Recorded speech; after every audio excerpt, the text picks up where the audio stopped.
E vida na guerra, trabalhe seu potencial. E mexe comigo, isso é o perigo. Agora que eu fiquei legal, eu tô morrendo de vontade de te agarrar. Eu não sei quanto tempo, mas eu tô por hora. Mas pra gente se encontrar, ninguém pode saber. Eu já pensei, sei o que eu sou você. E meu jeito é, não vou dizer pra você. O jeito é, não vou fugir agora. Mas o que você quer, saber o que vai acontecer. Primeiro a gente mulher, nossa, nossa. Assim você me mata. Canta aí, o quê? Ai, eu te pego. Ai, eu te pego. Delícia, delícia. Assim você me mata. Por quê? Ai, eu te pego. Ai, eu te pego. Já fica todo mundo pegando todo mundo hoje. O bagulho tá lotado. Então não tem como escapar, hein?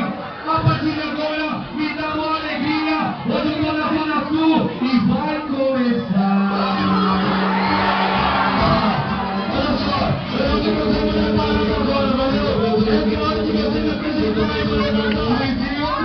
A partir de agora, a rapaziada tá presente. Hoje tem várias mulheres solteiras. O bagulho tá lotadão. Ninguém é de ninguém. Então representa nós aí de baixo. Porque só tem mulher gostosa.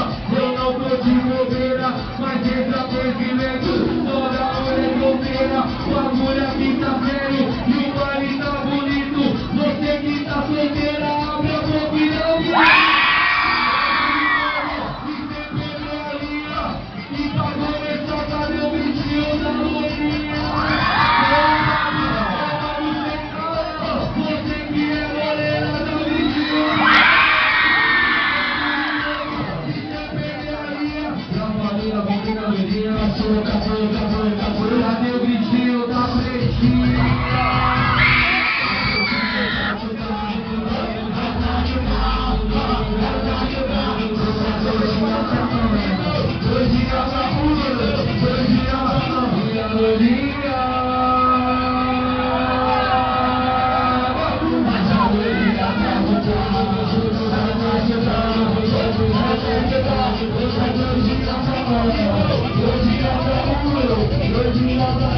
Eu vou mandar um papo reto, vê se me escuta muito bem.